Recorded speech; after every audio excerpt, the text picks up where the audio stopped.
Topic बहुत ही important topic है। अगर इकोनॉमी हम स्टडी कर रहे हैं तो उसमें ये टॉपिक बहुत ही इंपॉर्टेंट रखता है। SSC, MPPSC, UPSC, bank PO जितनी भी एग्ज़ाम्स होती हैं, ये टॉपिक बहुत ज़्यादा इंपॉर्टेंट टॉपिक है। तो आज का वीडियो नेशनल इनकम पे हम डिस्कस करेंगे। ठीक है फ्रेंड्स, तो चलिए स्टार्ट करते हैं। भारत देश की राष्ट्रीय आय व प्रति व्यक्ति आय की गणना का प्रयास सर्व सबसे पहले किसने करा था? दादा भाई नौरोजी ने करा था। याद रखिएगा दोस्तों, दादा भाई नौरोजी ने करा था। इनके अनुसार 1868 में प्रति व्यक्ति आय 20 रुपये थी। इन्होंने यह अनुमान एक बुक लिखी थी, उसमें ये सब बताया था उन्होंने। उस बुक का नाम क्या था? Poverty of un British rule in India. ध्यान रखिएगा दोस्तों। तो अब मैं आपको बताता हूँ कि भारत देश की राष्ट्रीय आय की गणना कौन करता है। ठीक है, वो करता है सीएसओ। सीएसओ क्या होता है? सेंट्रल स्टैटिस्टिकल ऑर्गेनाइजेशन होती हैं, केंद्रीय सांख्यिकी संगठन। ध्यान रखिएगा दोस्तों, हिंदी में से ये बोला जाता है केंद्रीय सांख्यिकी संगठन ही भारत की जो राष्ट्रीय आय की गणना करता है। ठीक है, केंद्रीय सांख्यिकी दिवस कब मनाया जाता है? 29 जून को मनाया जाता है। ध्यान रखिएगा दोस्तों। ठीक है, और सीएसओ की स्थापना कब हुई थी? 1951 में इसकी स्थापना हुई थी। तो ये कुछ इंपॉर्टेंट पॉइंट्स थे। चलिए अब अपन आगे चलते हैं, नेशनल इनकम को अच्छे से समझेंगे। भारत की राष्ट्रीय आय को समझने के लिए कुछ टॉपिक्स को समझना जरूरी है, जैसे कि जीडीपी, एनडीपी, जीएनपी, एनएनपी। ठीक है, जीडीपी को क्या बोला जाता है? ग्रॉस डोमेस्टिक प्रोडक्ट, सकल घरेलू उत्पाद, हिंदी में से बोला जाता है। ऐसे ही एनडीपी है, जीएनपी है और एनएनपी है। ठीक है, आप यहाँ देख सकते हैं। अब मैं आपको एक एक करके सबको अच्छे से समझाता हूँ कि जीडीपी क्या होता है। सबसे पहले अपन वो समझते हैं। जीडीपी, सकल घरेलू उत्पाद, क्या होता है? अपने देश की सीमा में, ध्यान रखिएगा दोस्तों, क्या बोल रहा हूँ मैं? अपने देश की सीमा में उत्पादित सारी वस्तुओं व सेवाओं के मूल्य के योग को जीडीपी कहते हैं। मतलब क्या है दोस्तों? कहने का मतलब ये है कि भारत देश की सीमा में यहाँ पर भारतीय भी रहते हैं प्लस विदेशी भी रहते हैं। ध्यान रखिएगा दोस्तों। ठीक है, तो जो भारत देश की सीमा में प्रोडक्शन हो रहा है, ठीक है, चीज़ों का, और जो सर्विसेज दी जा रही है, उस उनका टोटल जो मूल्य बोला गया है, ठीक है, उनका योग, उसे क्या बोला गया है? जीडीपी कहते हैं। ठीक है, ये जरूरी नहीं है कि देश में उत्पादन विदेशी द्वारा या स्वदेशी द्वारा हो। भारत देश की सीमा में भारतीय भी प्रोडक्शन और ये कुछ कर रहे हैं और विदेशी भी कर रहे हैं। फॉरेन इन्वेस्टर भी है यहाँ पर, वो यहाँ आके काम करते हैं और इनकम जनरेट करते हैं। तो भारत देश की अगर सीमा में जनरेट हो रही है कोई इनकम, ठीक है, तो उसे हम क्या बोला जाएंगे? जीडीपी बोलेंगे। ओके फ्रेंड्स, अच्छे से समझा आपने। अब क्या होता है, एक इम्पॉर्टेंट बात मैं आपको बताता हूँ कि किसी चीज़ के अगर उत्पादन कर रहे हैं हम, तो उसमें मशीनरी यूज़ होती हैं बहुत सारी। ठीक है, तो मशीनरी में क्या होता है, साल भर में जो एक साल में टूट फूट भी होती हैं, घिसावट भी होती है मशीन की, तो उनकी क्या होती है, वैल्यूएशन जो होती है मशीन की, वो कम हो जाती है। ठीक है, तो उस मशीन की वैल्यूएशन को कम होना ही हम क्या बोलते हैं दोस्तों? ध्यान रखिएगा, डिप्रिसिएशन बोलते हैं उसको। उसको बोला जाता है हिंदी में मूल्यह्रास। ठीक है, तो जब भी हम क्या करेंगे, ग्रॉस डोमेस्टिक प्रोडक्ट में से जब हम ये मूल्यह्रास को माइनस कर देंगे तो हमारा नेट डोमेस्टिक प्रोडक्ट आ जाएगा। ठीक है, तो चलिए अब आगे बढ़ते हैं अपन और समझते हैं। जैसा कि आप यहाँ पर देख रहे हैं, एनडीपी हमने कैलकुलेट करा है। ठीक है, नेट डोमेस्टिक प्रोडक्ट कैसे कैलकुलेट करेंगे? मैंने आपको बताया था कि मूल्यह्रास को अपन माइनस कर देते हैं। तो हमने अभी क्या करा था दोस्तों? अभी मैंने आपको बताया था कि जीडीपी कैसे कैलकुलेट होती है, ये मैं आपको अच्छे से समझा चुका हूँ। ठीक है, इसमें से हमने क्या करा था? डिप्रिशिएशन को माइनस कर दिया। डिप्रिशिएशन क्या होता है? वित्तीय वर्ष में, वित्तीय वर्ष मतलब फाइनेंशियल ईयर जो होता है हमारा, वो क्या होता है?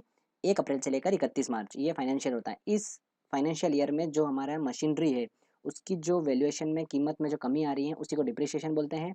वो जब हम जीडीपी में से माइनस कर देते हैं तो हमारा एनडीपी निकल के आ जाता है, नेट डोमेस्टिक प्रोडक्ट। ठीक है फ्रेंड्स, तो चलिए अब आगे बढ़ते हैं हम।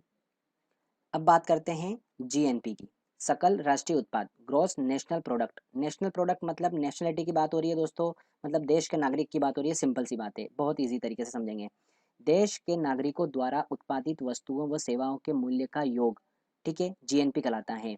मतलब चाहे वो भारतीय या द्वारा, मतलब कहने का मतलब ये है कि अगर भारतीय हो, चाहे वो विदेश में क्यों ना अर्जित कर रहा हुआ है, बस ये फंडा है। ठीक है, बस भारतीय होना चाहिए, उसी को बोला गया है ग्रॉस नेशनल प्रोडक्ट। ठीक है, तो ऐसे समझते हैं कि हम देख रहे हैं यहाँ पर, आपको मैप दिख रहा होगा, जैसे कि मैं आपको बता रहा हूँ, शो कर रहा हूँ। तो कोई रशिया में इंडियन होगा, वो वहाँ से इनकम जनरेट कर रहा होगा। ठीक है, वहाँ से वो, उसके बाद कोई हो सकता है कि अमेरिका में हो, कोई हो सकता है ऑस्ट्रेलिया में हो। तो विदेशों में भी भारतीय लोग जो हैं वो इनकम को जनरेट कर रहे हैं। ठीक है, तो उनको तो लिया ही लिया है साथ में, प्लस इंडिया में जो जनरेट कर रहे हैं उनको भी ले लिया है। ठीक है, तो इसमें कोई सीमा की पाबंदी नहीं है कि इंडिया में ही है या ऐसा कुछ नहीं है, बस देश का नागरिक होना चाहिए, वो बात इसमें कही गई है। तो दोस्तों समझते हैं जीएनपी को कैसे कैलकुलेट करेंगे, अब ध्यान से समझिएगा, ठीक है। जीडीपी हमने कैलकुलेट करी, अभी हमने मैंने आपको बताया था कि जीडीपी कैसे कैलकुलेट करते हैं, ठीक है। आपने देखा उसके अंदर जीडीपी को जब कैलकुलेट कर रहे थे तब भारत देश में विदेशी भी भारत में आकर इनकम जनरेट कर रहे थे, तो उसको इंक्लूड करा था। तो यहाँ पर सिर्फ और सिर्फ भारत के नागरिकों की बात हो रही है, तो अपन को फॉरेनर को तो हटाना ही पड़ेगा, ठीक है। तो आप देख रहे हैं जैसे कि इसमें से क्या करा गया, माइनस कर दिया गया एम, एम मतलब विदेशों द्वारा भारत में अर्जित आय, ठीक है। अब इसमें अपने को ऐड करना है कौन से, जो लोग भारत से बाहर जाकर इनकम कमा के आ रहे हैं, तो उनको भी अपन को इसमें ऐड करना है, जो कि हमने जीडीपी में ऐड नहीं करा था, ठीक है। तो इसमें एक्स जो है वो ये बताता है कि विदेशों में भारतीयों द्वारा अर्जित आय, ठीक है। तो इसको हमने क्या कर दिया, इसके अंदर ऐड कर दिया। तो इस तरीके से हमारा क्या हुआ, जीडीपी में जब हमने एक्स प्लस करके माइनस एम करा तो हमारा जीएनपी निकल कर आ गया, ठीक है, ग्रॉस नेशनल प्रोडक्ट। ध्यान रखिएगा दोस्तों। अब सेम चीज जो हमने करा था, ग्रॉस नेशनल प्रोडक्ट में से जब हम डिप्रिसिएशन को माइनस कर देते तो नेट नेशनल प्रोडक्ट निकल के आ जाता था, एनएनपी निकल के आ जाएगा। तो चलिए आगे समझते हैं। तो फ्रेंड्स जैसा कि आप देख रहे हैं यहाँ पर एनएनपी को कैलकुलेट करा गया है। तो एनएनपी को कैलकुलेट कैसे किया गया है, जो हमने अभी जीएनपी हमने कैलकुलेट करी, जीएनपी में से हमने क्या कर दिया, डिप्रिसिएशन को माइनस कर दिया, तो हमारा एनएनपी निकल के आ गया, नेट नेशनल प्रोडक्ट निकल के आ गया, ठीक है। ओके फ्रेंड्स, डिप्रिसिएशन मैंने आपको समझा चुका हूँ अच्छे से। अब आगे हम बात करते हैं नेशनल इनकम की, ठीक है। तो फ्रेंड्स राष्ट्रीय आय को समझने के लिए हमको फैक्टर कॉस्ट और मार्केट प्राइस को समझना बहुत ज़रूरी है। पहले हम ये समझेंगे, ठीक है। फैक्टर कॉस्ट क्या होता है, किसी वस्तु के उत्पादन में कितनी कॉस्ट लग रही है। मतलब सपोज करते हैं कि मैं जो पेन बना रहा हूँ, ठीक है, पेन बनाने की मैंने फैक्ट्री सेट करी है, ठीक है। तो वहाँ पर मैं प्रोडक्शन कर रहा हूँ पेन का, तो इसके लिए मुझे लैंड लेना पड़ी, लेबर कॉस्ट लगी, मेरी कैपिटल मेरा इन्वेस्ट लगा, ऑर्गेनाइजर को मेरे को लगाना पड़ा। तो फाइनली इतने सब मैंने खर्चा कर कर वहाँ पर मैंने क्या करा, 5 पेन बनाए और मेरी लागत लग गई 100 रुपये, सपोज करते हैं, ठीक है। तो इसका मुझे फैक्टर कॉस्ट निकालना है। तो फैक्टर कॉस्ट का फार्मूला क्या होता है फ्रेंड्स, आप देख रहे हैं जैसे कि यहाँ पर टोटल कॉस्ट जो लगी आपकी अपॉन में टोटल क्वांटिटी। तो टोटल कॉस्ट मेरी 100 लगी थी, डिवाइड करा जब मैंने इसको 5 से, तो मेरे 20 निकल कर आ गया, ठीक है। तो ये 20 जो आया ये मेरे फैक्टर कॉस्ट है। मतलब किसी चीज़, किसी वस्तु को या किसी प्रोडक्ट को बनाने के लिए मुझे कितनी उसमें मेरा कॉस्टिंग लगी है, उसमें एक्चुअल कॉस्टिंग लगी है, ठीक है। कि मेरा इतना इतना तो मेरा लग ही गया, जैसे कि यहाँ पर 20 रुपये मुझे एक पेन बनाने में लगाए, ठीक है। ये मेरी उसकी एक्चुअल कॉस्ट निकल कर आ गई पेन की, ठीक है। अब मार्केट प्राइस क्या होती है, अब इसको समझते हैं। बायर वस्तु को जिस प्राइस पे खरीदता है, मार्केट प्राइस में क्या होता है, ये मेरा पेन बना 20 रुपये में, मैंने इसको क्या करा, इस 20 रुपये में मैंने जो भी इनडायरेक्ट टैक्सेस लगे थे वो सारे ऐड करे, प्लस मेरा प्रॉफिट ऐड करा, और मैंने इसको मार्केट में जाकर मार्केट प्राइस पे इसको मैंने एक प्राइस सेट करी, बायर ने आकर उस प्राइस पे इसको खरीद लिया, ठीक है। तो वो जो प्राइस जिस पे बायर ने खरीदा वो थी मेरी मार्केट प्राइस, ठीक है फ्रेंड्स। आप अच्छे से इसको याद कर सकते हैं। अब ध्यान रखिएगा, मार्केट प्राइस में इनडायरेक्ट टैक्सेस इंक्लूड रहते हैं, ठीक है। Okay clear. अब बात करते हैं, आगे चलते हैं अपन। तो फ्रेंड जैसा कि आप यहाँ देख रहे हैं अभी हमने एनएनपी को कैलकुलेट करा था।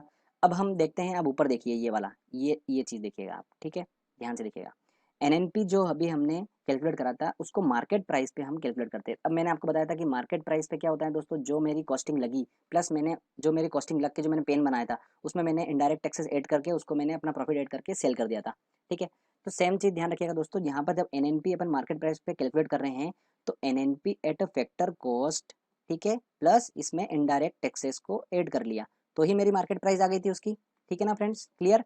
इनडायरेक्ट टैक्सेस अप्रत्यक्ष कर, ठीक है, ऐसे हमने एनएनपी एट एमपी निकाल लिया। अब मेरे को जो निकालना है, जो मेरी राष्ट्रीय आय होती हैं एक्चुअल में वो होती है एनएनपी एट फैक्टर कॉस्ट। अब मेरे को इसको निकालना था, तो इनडायरेक्ट टैक्सेस को मैंने उस साइड इक्वल के उस साइड भेज दिया तो माइनस में हो गया। तो NNP eight market price minus indirect taxes, ये जो देख रहे हैं फ्रेंड्स आप, ये यही हमारा जो होता है वो होता है हमारा नेशनल इनकम। ध्यान रखिएगा दोस्तों, यही हमारा होता है national income. Okay friends clear. मैं आपको एक बार और बता देता हूँ, N N P at factor cost equal to N N P at market price minus indirect taxes, ठीक है। जब इसमें मैं सब्सिडी ऐड कर देता हूँ यहाँ पर प्लस सब्सिडी, तो ये हमारा बन जाता है नेशनल इनकम। दोस्तों ये फॉर्मूला याद रखिएगा, ये एग्जाम में पूछा जाता है, ठीक है। तो चलिए अब आगे बात करते हैं हम प्रति व्यक्ति आय के बारे में। प्रति व्यक्ति आय क्या होती है, तो प्रति व्यक्ति आय को कैलकुलेट करने का फॉर्मूला होता है कि राष्ट्रीय आय माइनस उसमें डिवाइड कर देंगे, सॉरी, जनसंख्या को, तो हमारा क्या निकल के आता है, प्रति व्यक्ति आय निकल के आता है।